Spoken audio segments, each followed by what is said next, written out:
आइए हम बात करते हैं मेजर डिप्रेसिव डिसऑर्डर की। तो इसको हम एमडीडी या मेजर डिप्रेसिव डिसऑर्डर बोलते हैं। और इसमें होता क्या है कि देखिए इसमें सिर्फ हमको डिप्रेशन देखने को मिलता है। बाइपोलर डिसऑर्डर में हम बात करें तो देखिए बाइपोलर डिसऑर्डर में हमको डिप्रेशन और देखिए ये मेनिया या हाइपोमेनिया दोनों देखने को मिल रहा था।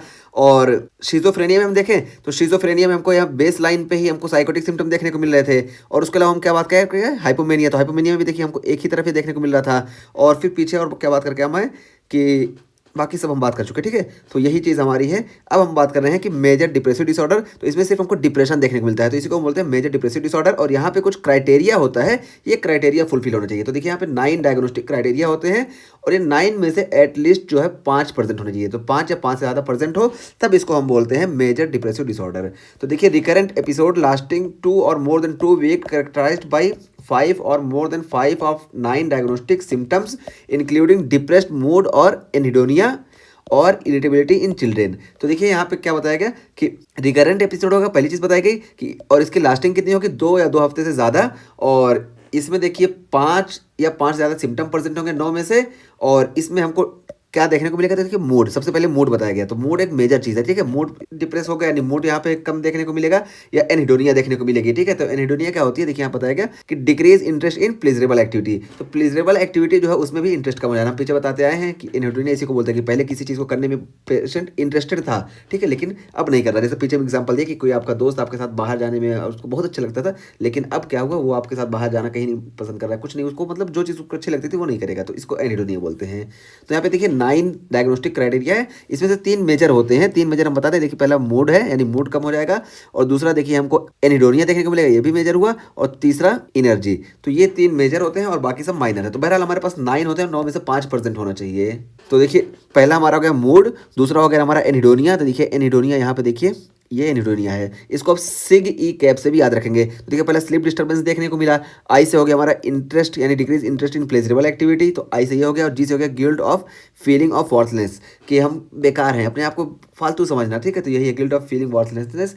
और उसके बाद फिर ई से देखिए एनर्जी कम हो जाएगी, सी से देखिए कंसंट्रेशन कम हो जाएगी, और ए से देखिए एपिटाइट डिस्टर्ब हो जाएगी यानी एपिटाइट भी कम हो जाती है, और वेट चेंजेस देखने को मिलते हैं। और यहाँ पे हमको वेट लॉस मोस्टली देखने को मिलता है, ठीक है। और साइकोमोटर रिटार्डेशन या साइकोमोटर एजिटेशन हमको देखने को मिलेगा, और सुसाइडल आइडिएशन देखने को मिलेगा। तो ये इसके जो 9 है, यही 9 में से हमारे कम से कम 5% होना चाहिए, ठीक है। तो यहाँ पे देखिए हमको सिर्फ 8 दिख रहे होंगे, तो हमको कंफ्यूज नहीं होना है। और मूड की यहाँ पे बात कर ली गई है, ठीक है। मूड 1, स्लीप 2, ये 3, 4, 5, 6, 7, 8, 9, देखिए 9 है, और 9 में से 5% होना चाहिए, तब इसको हम बोलते हैं मूड डिप्रेसिव डिसऑर्डर। और देखिए यहाँ पे क्या बताया गया कि स्क्रीन फॉर प्रीवियस मैनिक और hypomanic episode to rule out bipolar disorder.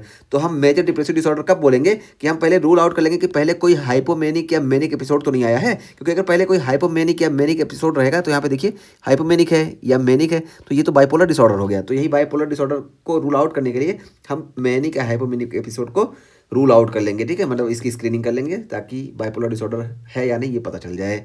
और उसके बाद फिर क्या है, ट्रीटमेंट की बात की गई। तो देखिए मेजर डिप्रेसिव डिसऑर्डर में हम ट्रीटमेंट में देखिए कॉग्निटिव बिहेवियरल थेरेपी करते हैं, ठीक है। कॉग्निटिव बिहेवियर थेरेपी करते हैं और एसएसआरआईज देते हैं, ठीक है। तो एसएसआरआई जो होती है ये फर्स्ट लाइन ड्रग हुई। तो फर्स्ट लाइन ट्रीटमेंट हमारे पास कॉग्निटिव बिहेवियर थेरेपी, और फार्माकोलॉजिकल ट्रीटमेंट में हम एसएसआरआईज सेलेक्टिव सेरोटोनिन रिएप्टेक इनहिबिटर ये देते हैं, ठीक है। तो इनका क्या काम होता है, देखिए सेलेक्टिव सेरोटोनिन रिएप्टेक इनहिबिटर क्या होते हैं, ये देखिए हमारे जो ये सेरोटोनिनिक न्यूरॉन है, और देखिए नॉर एड्रेनर्जिक न्यूरॉन है, ठीक है। और ये देखिए ये हमारा पोस्ट सिनेप्टिक न्यूरॉन है, और प्री सिनेप्टिक न्यूरॉन से यहाँ पे देखिए सेरोटोनिन रिलीज होता है। और सेरोटोनिन देखिए यहाँ पे सेरोटोनिन रिएप्टेक चैनल होता है जिसके जरिए सेरोटोनिन वापस चला जाता है। लेकिन ये एसएसआरआईज क्या होते हैं, सेलेक्टिव सेरोटोनिन रिएप्टेक इनहिबिटर, इस चैनल को ब्लॉक कर देते हैं, जिसकी वजह से सेरोटोनिन वापस नहीं जा पाता है और यहाँ पे इसकी अवेलेबिलिटी बढ़ जाती है, ठीक है। तो इस तरीके से ये हमारा एसएसआरआईज जो होते हैं ये वर्क करते हैं। मैकेनिज्म ऑफ एक्शन इसका हम बता दिए। और उसके बाद फिर क्या कर रहे हैं कि अगर ये काम नहीं कर रही है ना, तो यहाँ पे अल्टरनेटिव उसमें हम जाते हैं एसएनआरआईज पे, ठीक है। सेरोटोनिन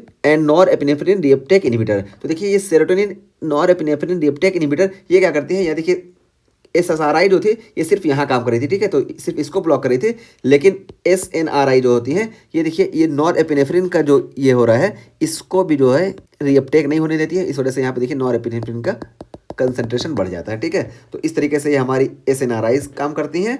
और उसके बाद फिर देखिए हम बात करते हैं, हम थर्ड लाइन ड्रग क्या देते हैं, मिर्टाजापाइन। तो मिर्टाजापाइन क्या करती है, तो देखिए मिर्टाजापाइन ये प्री सिनेप्टिक न्यूरॉन में देखिए नॉर एड्रेनर्जिक में कि यहाँ पे अल्फा 2 रिसेप्टर होते हैं। और ये अल्फा 2 रिसेप्टर इसलिए होते हैं कि ऑटो इनहिबिटरी, क्योंकि यही जो नॉर एपिनेफ्रिन यहाँ रिलीज हो रहा है ना, ये इसको जाके स्टिमुलेट करता है और ये अल्फा 2 हमको मालूम है कि इनहिबिटरी होते हैं नेचर में, इस वजह से ये यहाँ से नॉरएपिनेफ्रिन के रिलीज को रोक देते हैं। तो इसका फायदा नॉर्मल कंडीशन में क्या होता है कि यहाँ से मान लो नॉरएपिनेफ्रिन रिलीज हुआ, तो यहाँ पे जब नॉरएपिनेफ्रिन इनफ आ गया ना, तो नॉरएपिनेफ्रिन इसको बता देते हैं, यानी इसको स्टिमुलेट कर देंगे, जिसकी वजह से फिर यहाँ से और ज़्यादा रिलीज होना बंद हो जाएगा। लेकिन हमको मालूम है कि मेजर डिप्रेसिव डिसऑर्डर में नॉरएपिनेफ्रिन की कमी हो जाती है, इस वजह से हम जब मिर्टाजापाइन देते हैं तो ये चैनल इनहिबिट हो जाता है, जिसकी वजह से यहाँ पे इनहिबिटरी एक्शन नहीं जाता है, इस वजह से ज़्यादा नॉरएपिनेफ्रिन रिलीज होता है। ठीक है, तो ये इसका मैकेनिज्म ऑफ एक्शन हो गया। और उसके बाद फिर देखिए हमारे पास दूसरी ड्रग है बुप्रोपियोन। तो बुप्रोपियोन देखिए, बुप्रोपियोन भी यहाँ पे देखिए वर्क करती है, और बुप्रोपियोन क्या कहती है, नॉरएपिनेफ्रिन के रीअपटेक को ये इनहिबिट कर देती है, जिसकी वजह से नॉरएपिनेफ्रिन की अवेलेबिलिटी यहाँ बढ़ जाती है। और ये देखिए बुप्रोपियोन के बारे में बताया गया कि लीस्ट सेक्सुअल साइड इफेक्ट। अच्छा हाँ, बता दें कि जितनी भी ड्रग्स है ना जो यहाँ पे सेरोटोनिन के लेवल को बढ़ाती हैं, इन सब में ना हमको सेक्सुअल साइड इफेक्ट देखने को मिलता है। ठीक है, तो जितनी भी ड्रग है जो सेरोटोनिन के लेवल को बढ़ाती है ना, ये जो होती हैं सेक्सुअल साइड इफेक्ट कॉज करती हैं। इसी वजह से हम यहाँ पे बता दिया कि ये बुप्रोपियोन जो है इसमें लीस्ट सेक्सुअल साइड इफेक्ट हमको देखने को मिलता है। और उसके बाद फिर अगला ट्रीटमेंट हम क्या करेंगे, देखिए इलेक्ट्रोकन्वल्सिव थेरेपी हम करते हैं, जिसको हम ईसीटी बोलते हैं या केटामाइन देंगे। तो ये हमारे ट्रीटमेंट की बात कर लिए कि फर्स्ट लाइन में हम देंगे सीबीटी या एसएसआरआईज, और अगर ये नहीं काम की तो यहाँ पे अल्टरनेटिव में हम चले जाते हैं एसएनआरआईज पे, और उसके बाद फिर हम बीटाज़ापाइन है या बुप्रोपियोन है या इसी तरीके से ईसीटी है या केटामाइन है, तो ये सब हम यूज़ करते हैं। लेकिन फर्स्ट लाइन हमारी एसएसआरआई है और सीबीटी है। और उसका फिर देखिए यहाँ पे एक पॉइंट और बताया गया कि response to a significant loss, जैसे कोई सिग्निफिकेंट लॉस हुआ, जैसे ब्रेवमेंट या नेचुरल डिजास्टर या डिसेबिलिटी, कि किसी की डेथ हो गई, कोई बहुत बड़ा हादसा हो गया, कोई नेचुरल डिजास्टर हो गया, कोई डिसेबिलिटी हो गई, तो इस टाइप पे अगर रिस्पॉन्स हो रहा है ना, कोई सिग्निफिकेंट रिस्पॉन्स हमको देखने को मिल रहा है, मे रिसेंबल ए डिप्रेसिव एपिसोड। तो ये डिप्रेसिव एपिसोड की तरह लग सकता है कि जैसे कोई बहुत बड़ा हादसा हो गया, तो जो भी आदमी है उसके साथ इतना बड़ा हादसा हो गया तो आदमी चुपचाप बैठा रहेगा, ऐसा लगेगा कि ये डिप्रेस हो गया। लेकिन ये जो होता है असल मेजर डिप्रेसिव डिसऑर्डर नहीं है। मेजर डिप्रेसिव डिसऑर्डर के लिए क्या है, diagnosis of major depressive disorder is made if criteria are met. अगर ये क्राइटेरिया फुलफिल हो रहे हैं ना, तभी हमको मेजर डिप्रेसिव डिसऑर्डर इसको बोल पाएंगे, और नहीं फुलफिल हो रहे हैं तो ये जो सारे रिस्पॉन्स है इसको हम सिर्फ ये बोलेंगे कि ये एक शॉर्ट टाइम के लिए है, और जब ये सारे कॉज धीरे धीरे रिमूव हो जाएंगे तो पेशेंट अपने आप नॉर्मल कंडीशन में आ जाएगा। तो ये हमारा हुआ मेजर डिप्रेसिव डिसऑर्डर की। अब हम बात करते हैं major depressive disorder with psychotic feature. तो यहाँ पे देखिए सीधी सी बात है कि मेजर डिप्रेसिव डिसऑर्डर देखने को मिलेगा, साथ साथ हमको साइकोटिक फीचर देखने को मिलेंगे, जैसे